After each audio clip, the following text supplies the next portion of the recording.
वळूया पुढील बातमीकडे। महाराष्ट्रामध्ये समान नागरी कायदा आणण्यासाठी हालचाली सुरू आहेत, पाहूयात।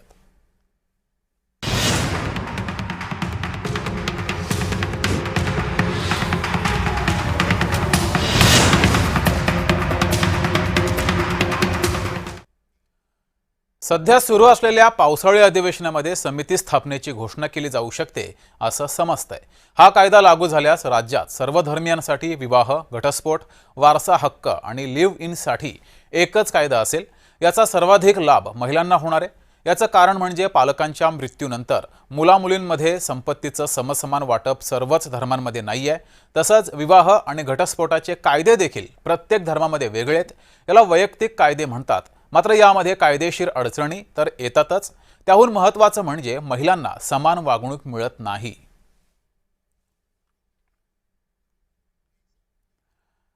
तर अलीकडेच उत्तराखंड या राज्यानं समान नागरी कायदा लागू केलेला आहे। त्यातील प्रमुख तरतुदी पाहूयात। पहिली तरतूद आहे विवाह, घटस्फोट, वारसा हक्क आणि लिव्ह इन याबाबत सर्व धर्मियांसाठी कायदा समान असेल। विवाहासाठी महिलेचं किमान वय हे 18 आणि पुरुषाचं किमान वय हे 21 असेल, ही सुद्धा त्यामधली तरतूद आहे।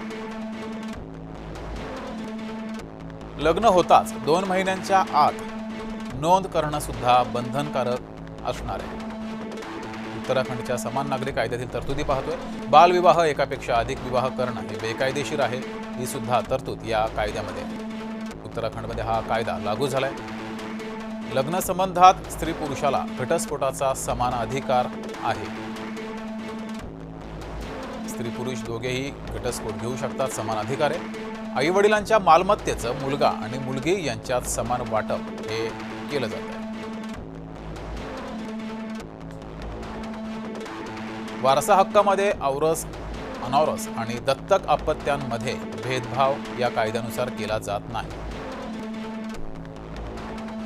लिव्ह इन नात्याची सरकार दरबारी नोंद ही बंधनकारक आहे। जर तरुण तरुणी लिव्ह इन मध्ये राहत असतील तर त्याची नोंद करणं बंधनकारक आहे। नोंद न करता लिव्ह इन संबंध ठेवल्यास थेट तुरुंगवास हा होतोय। लिव्ह इन मधून जन्माला आलेल्या अपत्यांना कायदेशीर अधिकार मालमत्तेतही वाटा दिला जाईल, मात्र त्याची नोंद करणं गरजेचं आहे। लिव्ह इन मध्ये राहता याची नोंद करणं गरजेचं आहे। अनुसूचित जमातीला समान नागरी कायदा लागू होत नाही, ही सुद्धा तरतूद या समान नागरी कायद्यामधली आहे।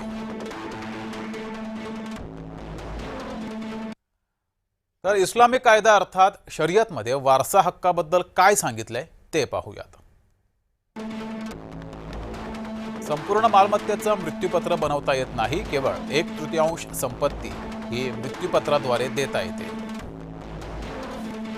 उर्वरित 2/3 संपत्ती कायदेशीर वारसांनाच द्यावी लागते, अशी शरीयतमध्ये तरतूद आहे। मुलाला मुलीपेक्षा दुप्पट वाटा मिळतो। मात्र समान हक्क नागरिक कायद्यामध्ये दोघांनाही समान वाटा मिळणार आहे। पुरुषांना घरखर्च करावा लागतो असा तर्क दिला गेला आहे, त्यामुळे पुरुषांना दुप्पट वाटा संपत्तीचा मिळतो। अपत्य नसेल तर विधवेला संपत्तीतला 1/3 वाटा हा दिला जातोय। अपत्य असतील तर विधवेला 8/1 वाटा हा मिळतो। शरीयतमधील आपण काही या तरतुदी पाहतोय। उर्वरित संपत्ती पतीचे आई वडील, भाऊ आणि अपत्यांमध्ये ही संपत्ती वाटली जाते। विधुरासाठी मात्र कायदा वेगळा आहे। शरीयतमध्ये विधुरासाठी कायदा वेगळा आहे, तोही पाहूयात। अपत्य नसेल तर विधुराला संपत्तीतला अर्धा वाटा मिळतो, पण जर अपत्य असल्यास विधुराला संपत्तीतला 1/3 वाटा मिळतो।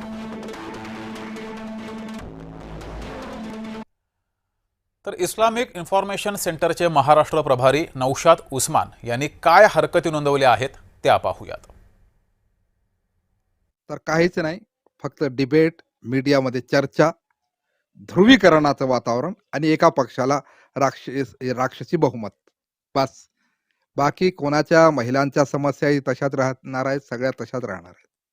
कायदे करून समाज बदलत नसतो, लक्षात घ्या। ट्रिपल तलाक कायदा केला ना, बंद झालं का ट्रिपल तलाक? नाही, 2 तलाक देतात लोक, 1 देतात. आपल्या इकडे कायदा एक काढला ना, दुसऱ्या वाटा खूप आहेत लोकांना. दुसऱ्या लग्नावर 2 बायका करण्यावर, 3 बायका, 4 बायका करण्यावर जर बंदी घातली ना, लोक लिव्ह इन रिलेशन सारखा व्यभिचारी मार्ग पत्करतेत. हराम आहे ते, पण पत्करतेत. लोकांकडे खूप आहेत वाटा. गोष्ट अशी आहे की आधी समाज समान करा, नंतर समान कायदे लागू करा. त्याच्यासाठी विविध समाजामध्ये संवाद घडवून आणा. माहित होऊ द्या लोकांना की तलाकची खरी पद्धत काय आहे. दुसरं लग्न करायचं तर काय अटी आहे, कुराणात जे आहे ते अल्लाहनं काय अटी घातलेल्या आहेत, लोकांना माहिती व्हायला पाहिजे, माहिती दिली गेली पाहिजे. हे इतरांनाही माहिती पाहिजे, फक्त मुसलमानांना नाही, इतर लोकांना माहिती पाहिजे. तर राजकीय विश्लेषक रविकिरण देशमुख यांनी कसं विश्लेषण केलंय ते पाहूयात. वारसा हक्काचे वेगवेगळे कायदे आहेत. काही धर्मांमध्ये महिलांना दुय्यम स्थान दिलंय, काहीमध्ये समान स्थान आहे. शिवाय जात आणि धर्माच्या बाहेर जाऊन विवाह ज्यांनी केलेले आहेत त्यांच्यासाठी पुन्हा हक्क नाकारण्याची वेगवेगळी तरतुदी आहेत. आदिवासी समाज आहे जो शतकानुशतके निसर्गालाच पूजतो आणि त्यांच्यासाठी काही कायदे वेगळे आहेत, त्यांना काही याच्या बाहेर ठेवलेलं आहे नियमांच्या. ह्या सर्वांची गुंतागुंत ही अखेर मोठा गजब निर्माण करेल असं लोकांचं म्हणणं आहे आणि याचा अंतिमतः परिणाम हा राजकीय संभवू शकतो. आमच्या जीवन पद्धतीवर हे अतिक्रमण आहे असं मानून हे वर्ग म्हणजे सरकारच्या विरोधात जाऊ शकतात अशी शक्यता व्यक्त केली जाते. समान नागरी कायदा हा आधुनिकतेकडे नेणारा असला तरी आपण पूर्वीच्या काळामध्ये ज्या जीवन पद्धती अंगीकारलेल्या आहेत त्याला एकाच वेळी छेद देत असल्यामुळं आपली समाजव्यवस्था खरोखर तयार झाली आहे का या कायद्याचा स्वीकार करायला, हा एक मोठा प्रश्न आहे. त्याला केवळ राजकीय स्वरूप देऊन चालणार नाही. त्यासाठी सर्व सहमती, सर्व समाज घटकांशी सामोपचाराने मार्ग काढून त्यांच्याशी चर्चा करणं हेच मार्ग आहेत.